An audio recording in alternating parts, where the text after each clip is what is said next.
bipolar patient, right? He's been admitted. He's in maniac episode. He's having some maniac episode, right? So this bipolar is in crisis.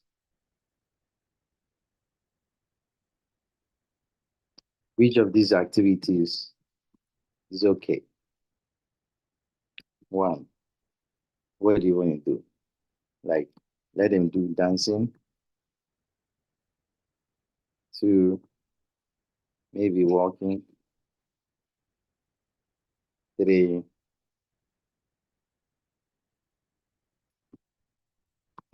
basketball. And four, whereas painting. The bipolar patient. What do you think? Which activity should he be doing? Is it maniac episode? Is it content that you have to like master? Think about it and see what do you think this patient will be doing? What do you think? This patient is a bipolar patient. Is a maniac episode. What would you give that patient to do? It's an activity. What should he be doing right now? And if you think about what is maniac, if it's is a maniac episode, that means it's hyper, right? You should not give him any competing spot. He should not be competing with anybody. Anything that he will compete, he will make him more hyper and it will worsen his bipolar. So activity, I said this question to let you think. Activity that will make him more calm down is walking. Walking, dancing is good, right? Walking is also good for him. Painting is also good for him. He should not be playing basketball. If he's playing basketball, he'll be more competitive. It's more challenging. It'll be confusing. He's going to fight. It's going to make him more maniac. This is adapt and close way of stimulating your mind. Let me take you to heart failure. Okay. So you have a patient with a CHF, right? Okay, I'm trying to make something up. Some concept you should be learning about people with CHF. And you recommend a low fat diet and a low sodium diet.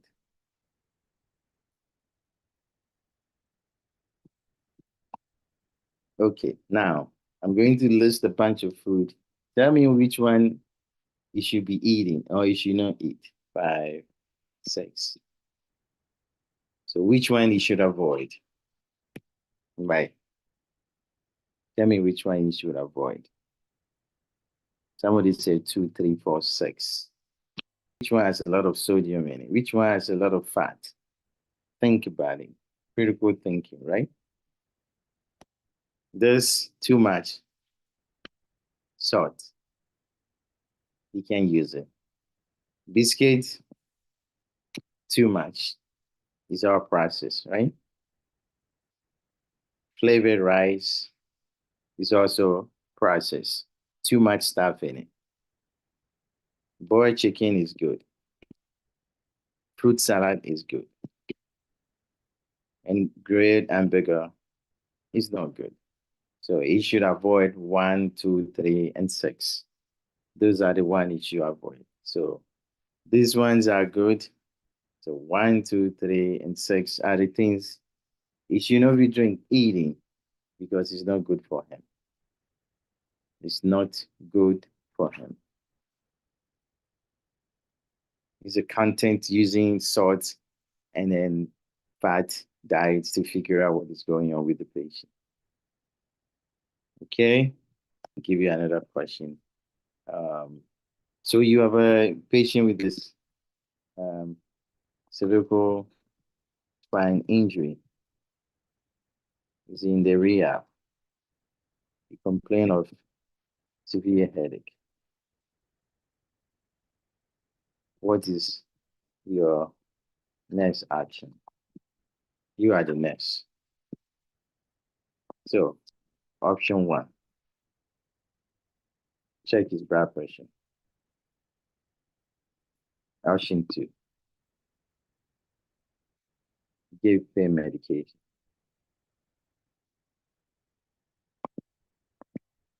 Option 3, what do you think?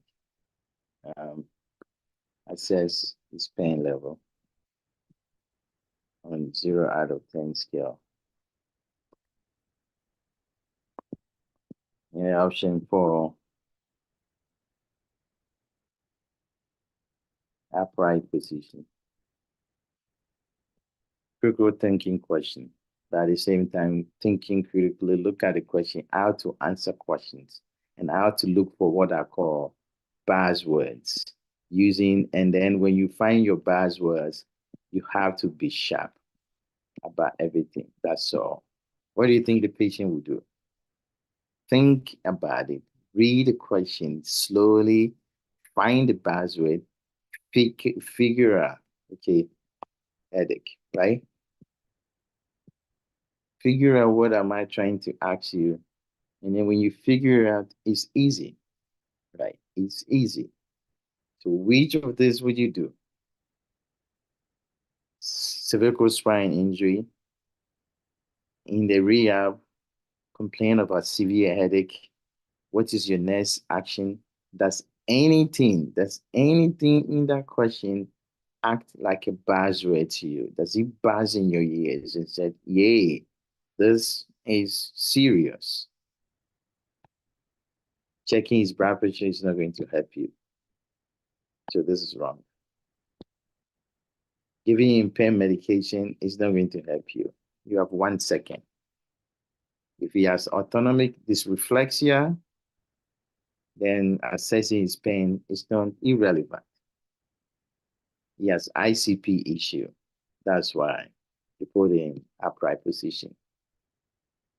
You think the NCLEX don't do that to you? Yes, they will do that to you. So mastering your content and understanding how to apply it.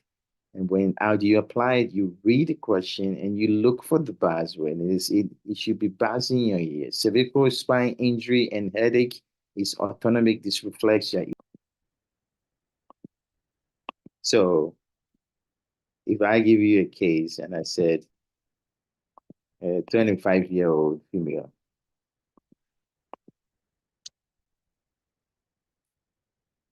is in the emergency room, and you want to know if he has appendicitis versus ectopic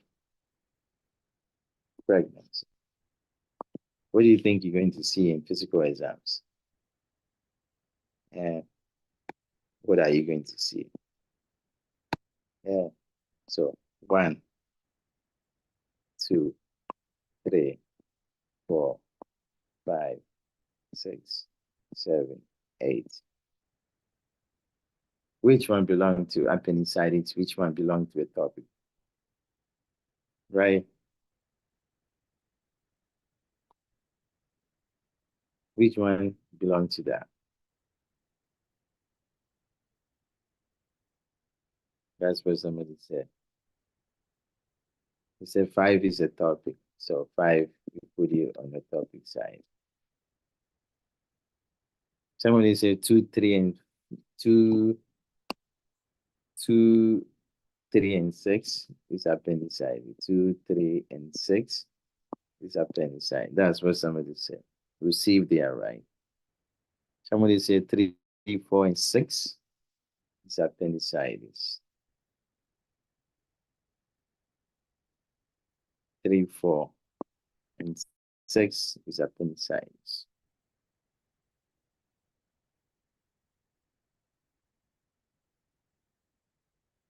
What do you guys think? You can figure out the difference between ectopic pregnancy and appendicitis. Biopsy sign is associated with appendicitis. Pushing on the left side, they have pain on the right, or pushing on the right side, pain on the left. Right groin pain is both sides. They can have you can get ectopic on the right side, ectopic on the left side. So you don't, ectopic is not associated with, so far as you have two fallopian tubes, you can get ectopic on both sides. Benny's is for appendicitis. Both of them, their temperature can go up.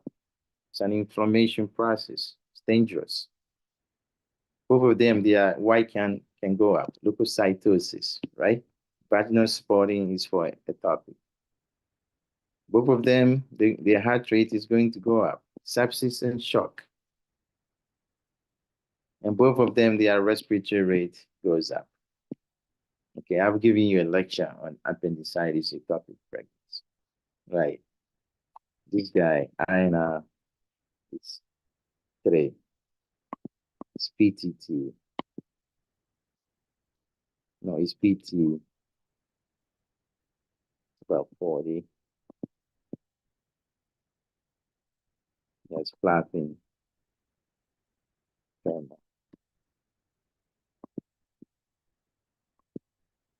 Platelets. 100,000. What is wrong with this patient? What is wrong with this patient? I put Medusa. What is your diagnosis for this patient? Connect the dots. Connect one to that, one to that, one to that, one to that, and you make the diagnosis. What do you think this patient has? Can you figure out what this patient has? Based on what I've given you. These are what I call buzzwords. It's not magic, but these are buzzwords. Connect the dots and then go back to your content, what you've read about, and figure out what this patient has. What do you think? You know, this is not normal. I is not normal. It's connected to that. He has a flapping tremor. His platelet is 100,000, and he has caput medusa. This is not good, right? So this is consistent with liver disease. So this patient may probably have cirrhosis, right? He has cirrhosis. That's not great, right? He probably has ascites. If he has ascites, how are you going to control his ascites? How are you going to control his ascites? What are you going to do? What are you going to do for this patient with his ascites? What is your next move? He has cirrhosis of the liver, probably his ascites. What is the next treatment for his ascites? What is the management for ascites? And how do you going to take care of it? So what is your next step? I have ascites. How are you going to control his ascites? They say lactose. So somebody say, let's give him some lactose. But I asked for what do they call it? Ascites. So the ascites need to be treated. The lactose does not treat the ascites. Okay, so you get paracentesis, right? You get paracentesis. That is the treatment. Which position, what is the procedure? What are the things you want to do when he's doing paracentesis? What position do you put in? And what do you think you need to do while you're doing the paracentesis? I give you option. Okay, I put him in supine position, give him upright position, let him void, give him prone position, let him sit upright and lean over a table. Which of this is appropriate? 1, 2, 3, 4, 5. Which of this is appropriate to do the paracentesis? What do you think? We got to do paracentesis on this patient. Which of this is appropriate? Somebody said void. That's right. Somebody says sit upright. That's right. What else? He can sit up and lean over a table. That's right. Supine position is not a good position, and a prone position is not good either. So those are the position it's going to be. What is your priority if you remove large volume ascites?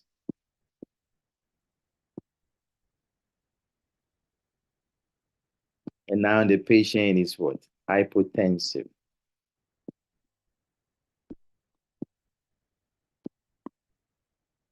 What are you going to give him? This patient, don't give him fluid. Give him 5% or 3% albumin or 25% to take care of this. That will keep the fluid in the intravascular system, right? So this is the way you have to learn when you connect to that. If you give him the lactulose, what is your priority? How do you know the lactulose is working? Check mental status.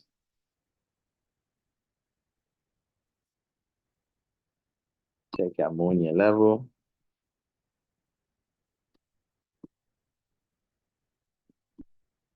Titrate to 4 to 5 bar movement.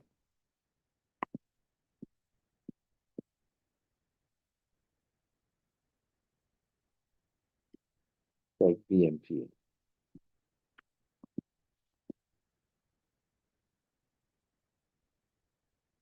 So, which of these is appropriate for the lactulose? You got to assess the individual mental status, check the ammonia level. You don't titrate to this bar movement. You titrate to 2 to 3 bar movement. And you check a BMP because it causes electrolyte abnormality. It's a laxative, right? It's a B-sharp movement. Your potassium go low, you get a cardiac arrhythmia. So those are the things you check. Is potassium become lower? You see, you've done what? Liver disease in a simple form. You learn, you review everything about liver disease right there. Cirrhosis of the liver, all right? And finally, what do you expect? Lab work. Ammonia. This is what you have. Next generation. And they create this table. Which one is true? Which one is false? I see somebody said 3 is true, so I'll put T there. Somebody said 2 and 3 are true, so I'll put T there.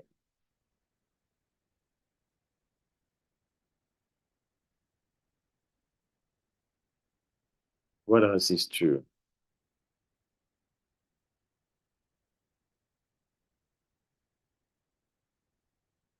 So this is the, every time they give you cirrhosis patient, just watch out for this.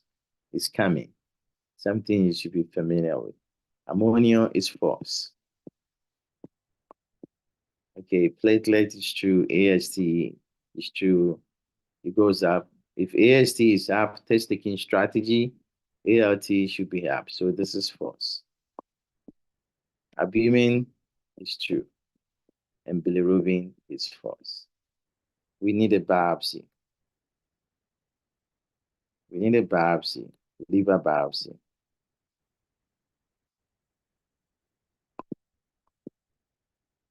Position. Post liver biopsy position.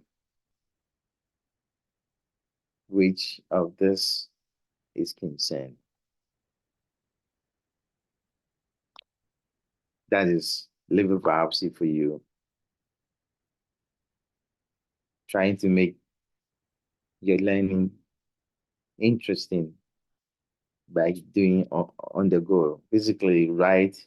Just what you know, you just pour it out like that. So which of this, if I do a liver biopsy, should be concerning.